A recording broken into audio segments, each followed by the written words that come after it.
오늘 우리가 함께 볼 말씀 다니엘서 2장 19절에서 49절입니다.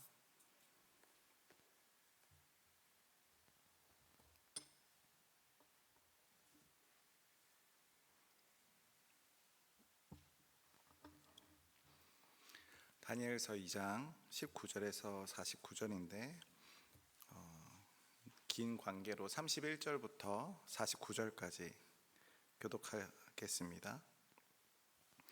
왕이여, 왕이 한 큰 신상을 보셨나이다. 그 신상이 왕의 앞에 섰는데 크고 광채가 매우 찬란하며 그 모양이 심히 두려우니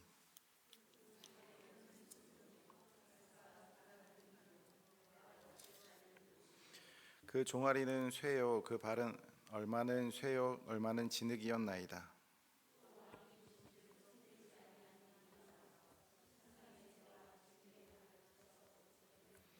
그때 쇠와 진흙과 놋과 은과 금이 다 부서져 여름 타작 마당에 겨같이 되어 바람에 불려간 곳이 없었고 우상을 친 돌은 태산을 이루어 온 세계에 가득하였나이다.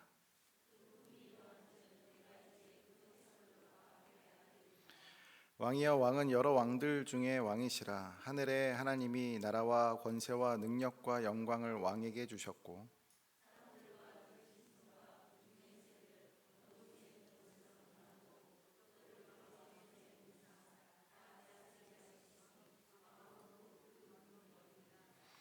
왕을 뒤이어 왕보다 못한 다른 나라가 일어날 것이요 셋째로 또 녹 같은 나라가 일어나서 온 세계를 다스릴 것이며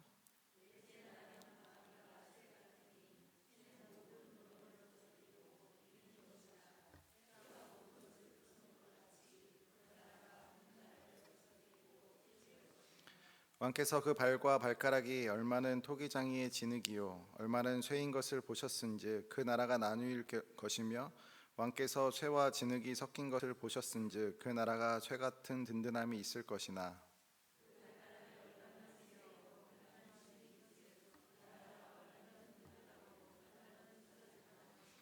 왕께서 쇠와 진흙이 섞인 것을 보셨은즉 그들이 다른 민족과 서로 섞일 것이나 그들이 피차에 합하지 아니함이 쇠와 진흙이 합하지 않음과 같으리이다.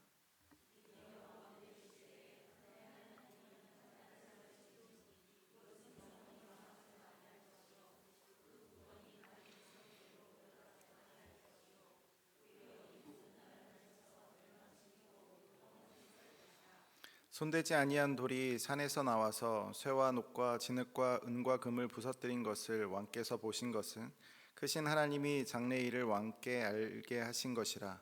이 꿈은 참되고 이 해석은 확실하니이다 하니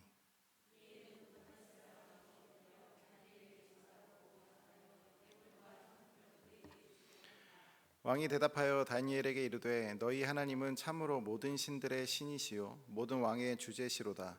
내가 능히 이 은밀한 것을 나타내었으니 내 하나님은 또 은밀한 것을 나타내시는 이시로다.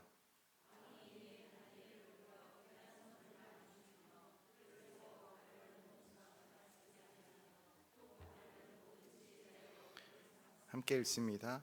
왕이 또 다니엘의 요구대로 사드락과 메삭과 아벳느고를 세워 바벨론 지방의 일을 다스리게 하였고 다니엘은 왕궁에 있었더라. 아멘. 우리는 인생이 불안할 때 본능적으로 안전해 보이는 것을 붙잡습니다. 저희 딸 하나가 있는데요.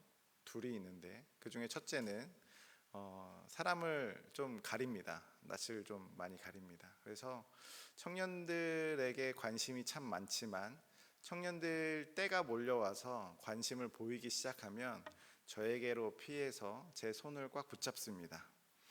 우리의 삶의 불확실함 앞에서 우리는 약간 누군가를 혹은 무언가를 붙잡고 싶어 합니다. 집, 직장, 자녀, 건강, 적금, 때론 연금까지. 그래도 이거는 무너지지 않겠지라고 싶은 것들을 붙잡으면서 살아갑니다. 그렇게 우리는 눈에 보이고 손에 잡히는 것들에 인생의 무게를 실어갑니다. 많은 분들이 과거를 떠올리면 이런 말을 합니다. 그때는 평생 직장이 있었어. 한 회사만 들어가면 정년까지 일했지. 하지만 지금은 어떤가요? 수십 년을 헌신한 회사에서도 구조조정은 예고 없이 찾아오고 이름만 들으면 알던 대기업이 망했다는 뉴스를 듣는 일이 그렇게 낯설게 느껴지지 않습니다. 흔들리지 않을 것 같았던 직장도, 은행도, 제도도 결국은 무너질 수 있는 것들이었습니다. 또한 예로 자식 농사에 인생을 걸었던 부모님들이 계시죠. 자녀가 잘 되면 모든 게 다 회복될 거라고 믿으면서 수십 년을 뒷바라지했지만 정작 자녀와의 관계가 틀어졌을 때 남는 것은 말할 수 없는 상실감과 허무함 뿐입니다. 자식은 분명 귀하고 사랑스럽지만 우리의 인생 전부를 기대기에는 연약한 존재이죠. 무너지지 않을 것 같은 관계도 상황도 시간이 지나면 흔들릴 수 있습니다. 어떤 분들은 건강이 재산이라면서 식단을 조절하고 운동을 해왔지만 어느 날 갑작스럽게 들려오는 병원 진단 한마디에 인생 전체가 멈춘 것처럼 느껴지기도 합니다. 그 순간 우리는 깨닫게 됩니다. 내가 이토록 붙잡고 지켜왔던 건강조차도 내 손안에 있는 것이 아니구나. 세상에 절대로 무너지지 않을 것 같았던 일들이 생각보다 쉽게, 너무나 쉽게 무너집니다. 그래서 우리는 더 단단한 것들을 찾아 헤맵니다. 보험을 더 늘리기도 하고요. 돈을 더 많이 모으려고 하기도 하고 자녀에게 더 많은 것을 물려주려고 하기도 합니다. 하지만 그런 노력들이 진정 우리의 삶을 흔들림 없는 곳에 세우는 것일까요? 때로는 그러한 것들조차 우리가 얼마나 불안한 존재인지 반증하는 도피처일 수도 있습니다. 이제 우리는 이 질문 앞에 서게 됩니다. 정말 무너지지 않을 것이 있는가? 정말 안전지대가 과연 있다면 그것은 무엇인가? 그리고 나는 지금 무엇을 기초로 이 삶을 세우고 있는가? 이러한 질문은 단지 철학적인 사색이 아니라 우리가 매일마다 맞닥뜨리는 선택의 문제, 삶에 직면한 문제입니다. 나를 지탱하는 구조는 무엇일까? 그리고 나는 지금 어떤 곳에 속해서 살아가고 있을까? 오늘날 우리가 붙잡고 있던 모든 것들이 하나둘씩 흔들릴 때 우리는 어디에 소망을 둘 수 있을지 고민하게 됩니다. 성경 속에서도 그러한 시대를 온몸으로 지나가야 했던 사람들이 있습니다. 나라를 잃고 성전이 파괴되고 자신들의 이름마저 바뀐 채 낯선 이방 땅에 살아가야 했던 남유다의 청년들, 그 중심에 다니엘이 있습니다. 그가 끌려간 바벨론은 당대 최고의 제국이었습니다. 바벨론 왕 느부갓네살은 그의 말 한마디에 사람의 생사가 오고 갔고 결정되었던 그 누구도 거슬릴 수 없었던 절대 권력이었습니다. 다니엘이 살아가던 세상은 한마디로 말해 한 인간의 힘이 신처럼 군림하던 시대였습니다. 어느 날 느부갓네살이 괴이한 꿈을 꾸고 불안에 떨기 시작합니다. 제가 다니엘서를 준비하면서 꿈에 대한 내용을 준비하다 보니까 지난주에, 그것도 화요일에 이런 꿈을 꿨습니다. 제가 이 자리에 섰는데 설교 준비가 하나도 안 돼 있던 겁니다. 와, 큰일 났다. 본문이 어딘지도 기억이 나지 않는데 어떻게 하면 좋을까? 다행히도 그 꿈을 인식했을 때 오늘 화요일이지, 그때서야 안심이 되더라고요. 어떤 꿈을 꿀 때 우리는 불안을 느끼게 하고 또는 그 꿈이 우리의 현실에서 정말로 닥쳐올까 봐 많은 불안감을 가지고 살아갈 때도 있습니다. 그렇게 생긴 문제, 느부갓네살 왕이 생긴 그 문제는 해결하고자 노력할 때 특이한 방법을 사용합니다. 꿈의 내용을 말하지도 않으면서 이 꿈의 내용을 알게 하고 해석해 달라는 요구입니다. 왕의 요구는 터무니없었고 아무도 그것을 맞힐 수가 없었습니다. 박수와 점쟁이들, 무당들이 줄줄이 죽음을 맞이할 상황에서 다니엘이 나섭니다. 그런데 다니엘도 이 꿈을 해석할 능력이 그에게는 없었습니다. 그저 다니엘은 2장 18절에서와 같이 친구들에게 같이 기도하자라고 말할 뿐입니다. 하나님이 우리를 불쌍히 여기사 다른 지혜자들처럼 죽지 않게 해달라고 하는 간청이었습니다. 그 기도에, 그 간청에 하나님께서는 바로 그날 밤 다니엘에게 왕의 꿈과 해석을 환상 가운데 알려주십니다. 이방 땅 바벨론 어느 깊고도 조용한 밤에 하나님은 자신을 찾아 울부짖는 다니엘에게 은밀한 것을 드러내십니다. 다니엘은 느부갓네살이 무슨 꿈을 꾸었는지, 그리고 어떤 의미를 가진 꿈인지 깨닫습니다. 그런데 계시를 받은 다니엘의 첫 반응은 매우 인상적입니다. 그는 곧바로 왕에게 달려가지 않습니다. 보통의 사람이라면 이제 살았다라고 하면서 서둘러 궁궐을 향해 달려갈 법한 상황이지만 다니엘은 그렇게 하지 않았습니다. 그는 먼저 하나님께 엎드립니다. 다니엘의 이런 행동을 비추어 봤을 때 다니엘은 아마도 그 순간에 자신이 살게 되었다라고 하는 안도감보다 먼저 하나님이 자신에게 말씀하셨다라고 하는 그 사실 자체에 압도되었거나 감동했던 것 같습니다. 그래서 그는 먼저 하나님을 찬양하기 시작합니다. 19절인데요. 19절 같이 읽겠습니다. 시작. 이에 이 은밀한 것이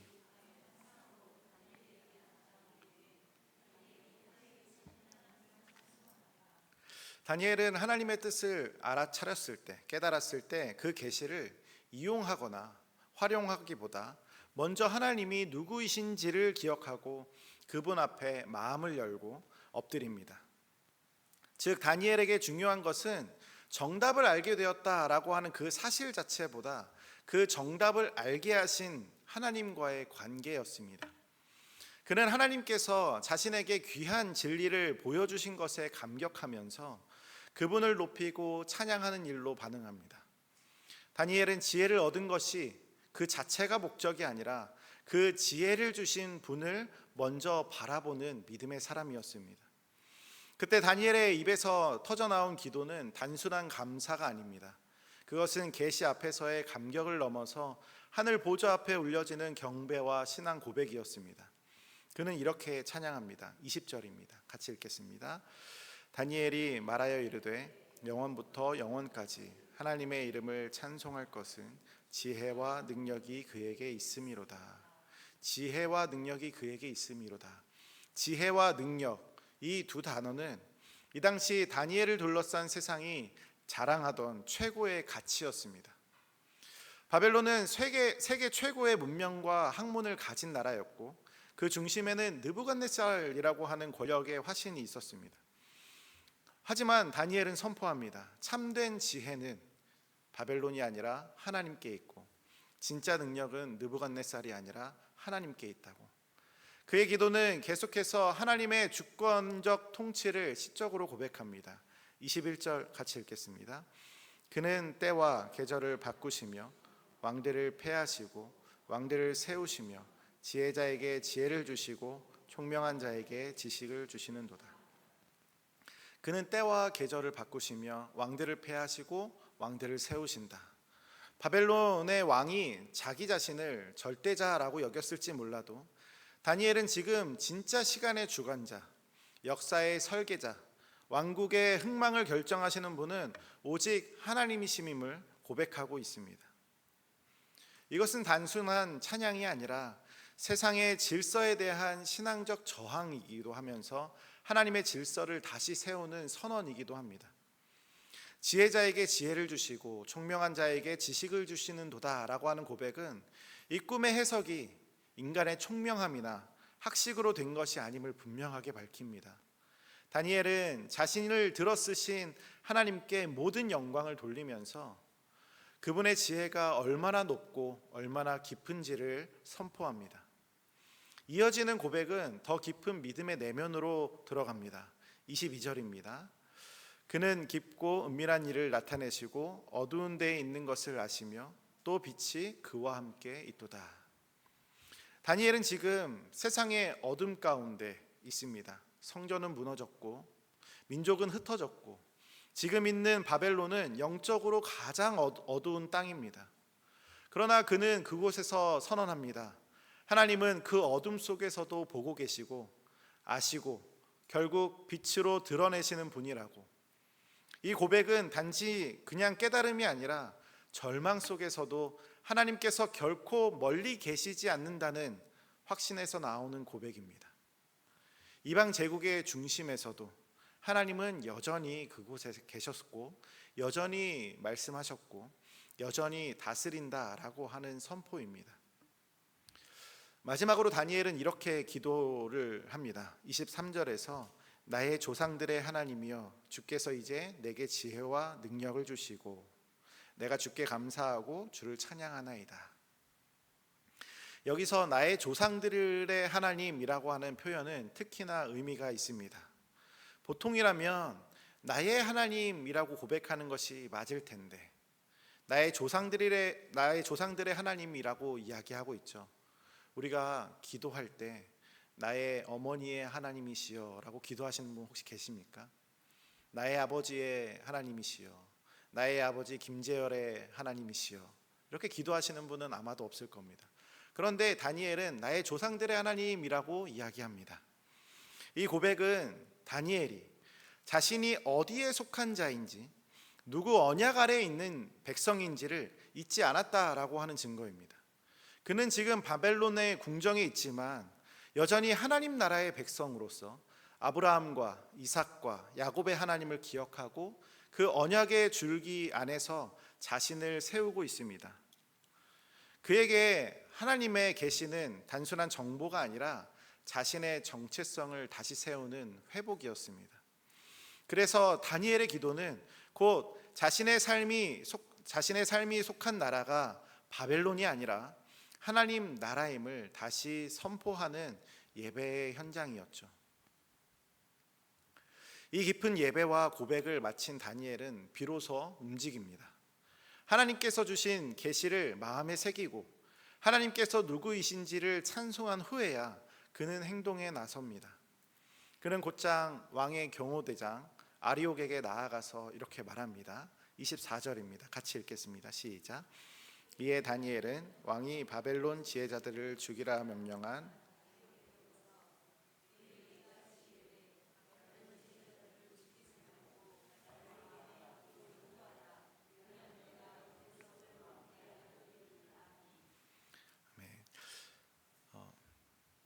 다니엘은 아리옥에게 가서 내가 왕 앞에 서서 이 꿈의 내용을 알려주겠다라고 이야기하면서 마침내 느부갓네살 왕 앞에 서게 되죠.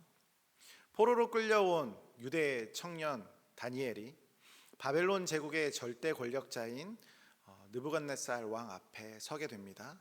그리고 이렇게 말합니다. 27절과 28절인데요. 같이 읽겠습니다. 다니엘이 왕 앞에 대답하여 이르되 왕이 물으신 바 은밀한 것은 지혜자나 술객이나 박수나 점쟁이가 능히 왕께 보일 수 없으되 오직 은밀한 것을 나타내실 이는 하늘에 계신 하나님이시라. 그가 느부갓네살 왕에게 후일에 될 일을 알게 하셨나이다. 왕의 꿈 곧 왕이 침상에서 머릿속으로 받은 환상은 이러하니이다.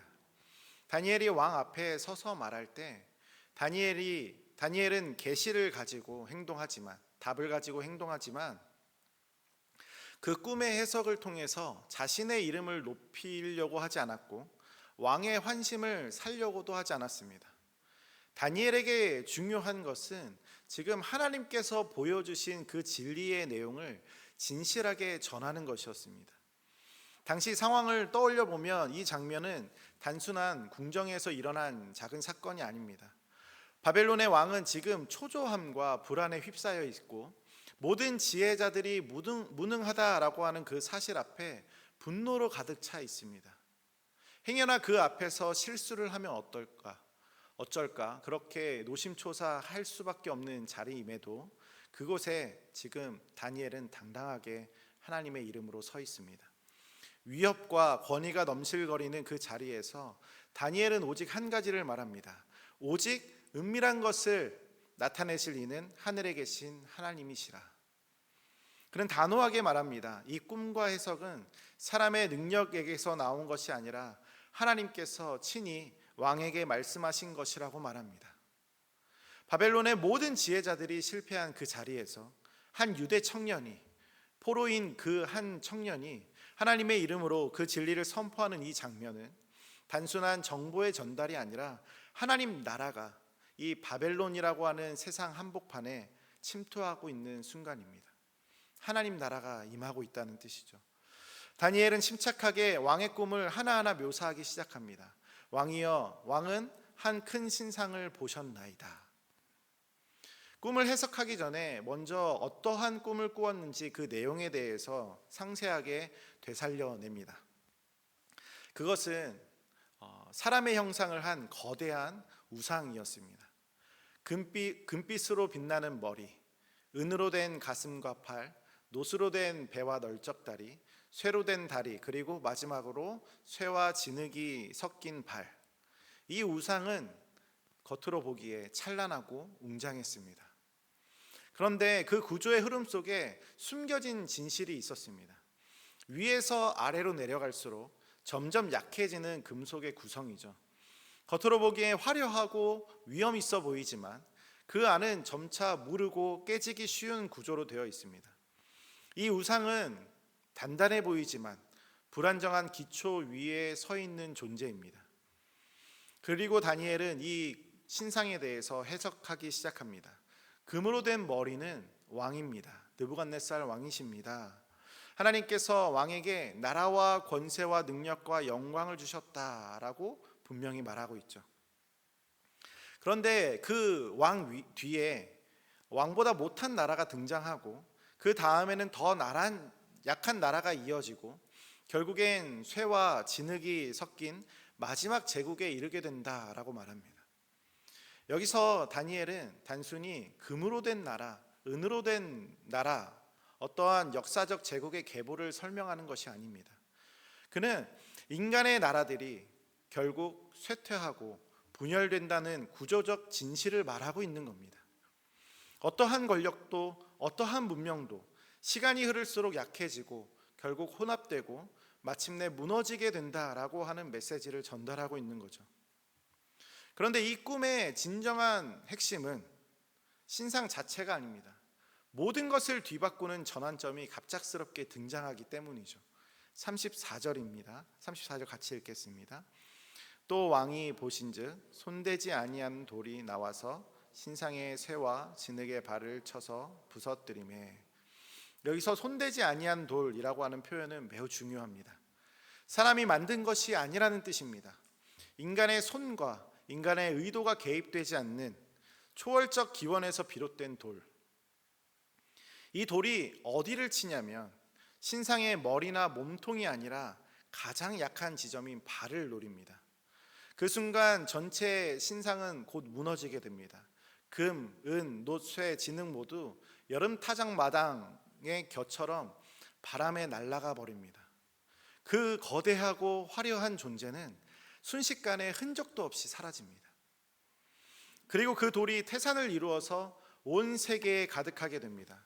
이것은 단순한 권력의 교체가 아니라 정권의 교체가 아니라 이전에 존재하던 체계가 완전히 무너지고 완전한 새로운 질서, 곧 하나님의 나라가 등장한다라고 하는 계시입니다.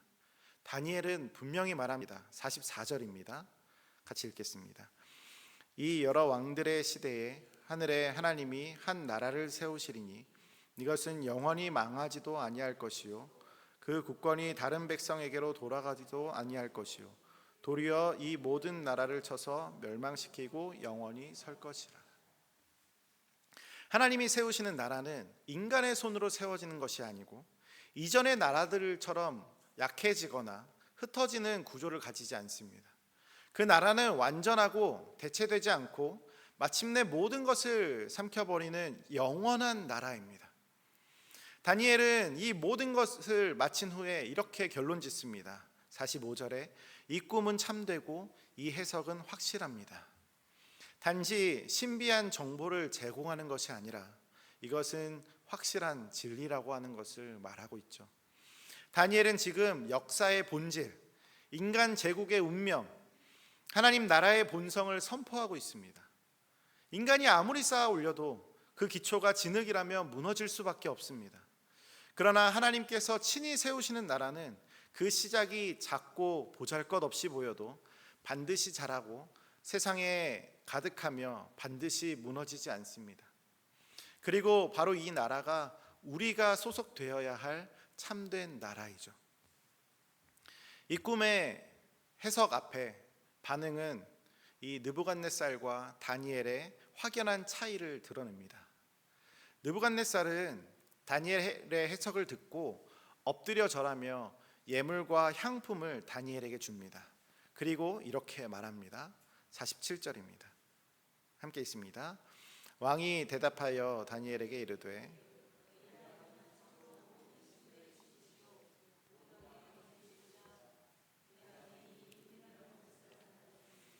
내 하나님은 또 은밀한 것을 나타내시는 이시로다.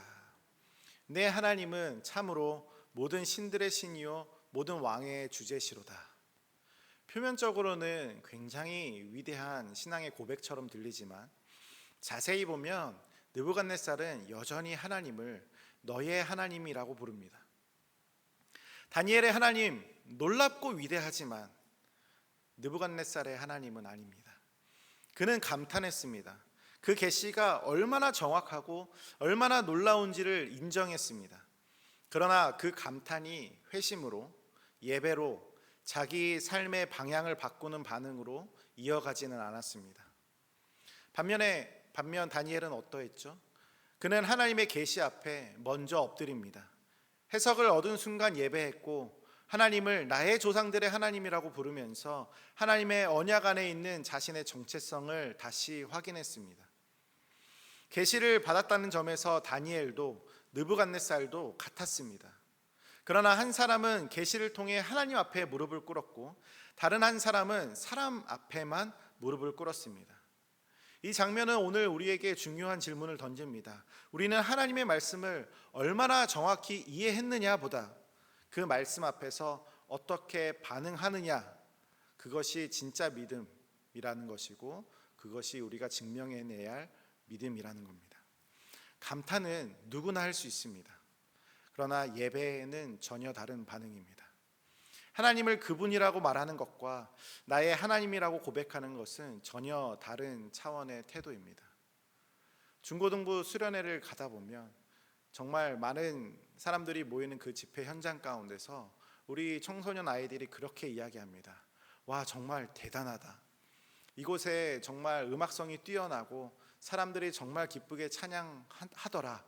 그런 얘기는 정말 많이 합니다.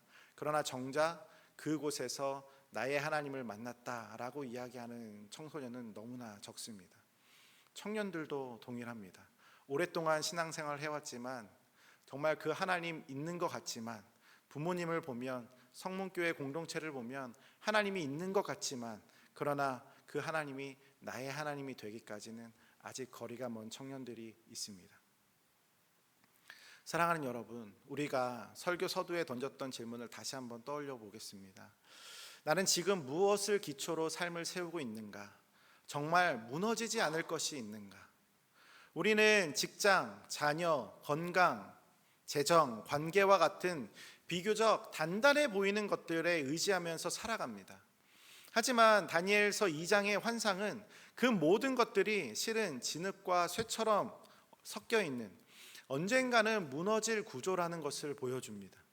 겉으로 보이기에는 찬란하지만 그 기초가 인간의 힘과 지혜로 세워졌다면 결국은 흩어지고 무너질 수밖에 없습니다. 바벨론이 그러했고 그 뒤를 이은 모든 제국들도 그러했습니다. 그리고 오늘 우리가 붙잡고 있는 것들도 크게 다르지 않습니다. 하나님은 다니엘을 통해 손대지 아니한 돌을 보여주십니다. 인간의 손으로 빚어진 것이 아니라 하나님의 주권적 역사 가운데서 산에서 나왔다라고 한 그 표현된 그 돌은 신상의 가장 연약한 곳을 치면서 모든 제국을 무너뜨리고 마침내 온 땅을 가득 채우는 태산이 됩니다. 다니엘은 분명히 선포합니다. 이 여러 왕들의 시대에 하늘의 하나님이 한 나라를 세우실 것이다. 그 나라는 영원히 망하지 아니할 것이고 영원히 설 나라다. 신약에서 이 돌이 예수 그리스도를 가리킨다라고 분명히 말합니다. 예수님은 사람들에게 무시당하고 버림받았습니다. 그분은 건축자들이 쓸모없다라고 여겨 거절당한 돌이었습니다. 권력자들의 눈에는 그분은 아무 쓸모없는 존재로 보였고 대중은 그를 환영했던 손으로 곧 돌을 들었습니다. 어쩌면 손대지 아니한 돌이라고 하는 표현 속에서 단순히 인간이 만든 것이 아니다라고 하는 의미만 있는 것이 아닌 것 같습니다. 사람들이 손대기조차 꺼려했던, 누구의 관심도 받지 못했던, 존재감 없이 버려졌던 그분의 모습이 함께 담겨져 있는 것은 아닐까요? 아무도 손대기 싫었던 돌, 아무도 손댈 수 없었던 돌. 예수님은 겉보기에 아무것도 아닌 존재였습니다. 학문도 없고 권력도 없고 칼도 쥐지 않았습니다. 십자가 위에 처절하게 버림받으셨고 그 누구도 그분이 역사의 중심이 될 거라고 기대하지 않았습니다. 그러나 바로 그분이 하나님께서 친히 택하신 돌이었습니다. 인간의 손으로 쌓아 올린 제국은 결국 무너지고 하나님께서 세우신 한 사람 예수 그리스도를 통해 하나님의 나라가 시작됩니다. 겉으로는 작은 돌처럼 보였던 그분이 부활의 능력으로 일어나 세상을 흔들고 결국 영원히 무너지지 않을 하나님 나라를 이루십니다. 그분은 손대지 않은 돌을 일 뿐만이 아니라 손댈 수 없는 하나님 나라의 반석이셨습니다. 그분은 눈에 띄지 않게 시작했지만 세상의 모든 제국을 넘어서는 하나님의 나라를 지금도 확장하고 계십니다. 그 나라는 쇠처럼 강하지도 않고 금처럼 빛나지도 않지만 결코 부서지지 않습니다. 왜냐하면 그 나라의 기초는 우리의 손이 아니라 하나님의 손에 있기 때문입니다. 다니엘 2장에 나타난 사건들, 이 모든 과정 누가 계획하신 것일까요? 느부갓네살의 꿈, 왕의 불안, 지혜자들의 무능함, 다니엘의 기도와 그것을 해석해 주시는 하나님의 계시, 해석과 고백, 심지어 왕의 반응까지, 이 모든 것들은 단순히 일어난 우연이 아닙니다. 하나님은 꿈 하나를 주셔서 해석하게 하신 것이 아니라 바벨론이라고 하는 그 거대한 제국 한복판에서 다니엘이 하나님의 나라를 직접 보고 믿도록 역사하신 것입니다. 하나님은 세상의 권세조차 당신의 도구로 사용하셔서 당신의 백성에게 말씀하십니다. 그래서 이 본문의 진정한 중심은 꿈이나 신상이 아니라 하나님께서 누구에게 말씀하셨는가, 그리고 누가 그 말씀 앞에 무릎을 꿇었는가입니다. 다니엘은 그 모든 과정 가운데서 하나님을 만났고 나의 하나님을 고백하게 됩니다. 그리고 그 고백이야말로 우리가 다시 회복해야 할 믿음의 시작점입니다. 이 계시 앞에 하나님께서 확실하게 보여준 하나님의 뜻 가운데 두 사람이 있습니다. 다니엘과 느부갓네살. 다니엘은 그 말씀을 받자마자 무릎을 꿇고 하나님을 찬양하기 시작합니다. 지혜보다도 하나님을 먼저 바라봤고 계시보다도 먼저 예배로 반응했습니다. 그는 나의 조상들의 하나님이라고 고백하면서 포로의 신분이 아니라 하나님의 백성으로서의 정체성으로 그 자리에 섰습니다. 반면에 느부갓네살은 감탄했지만 무릎을 꿇지 않았습니다.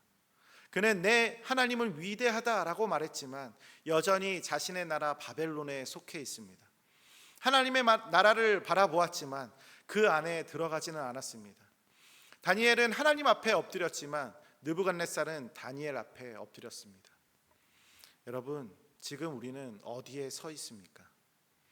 하나님의 말씀 앞에서 감동만 받고 돌아서 있는 자입니까? 아니면 다니엘처럼 나의 하나님을 부르면서 삶의 기초를 하나님께 다시 내어드리는 자입니까?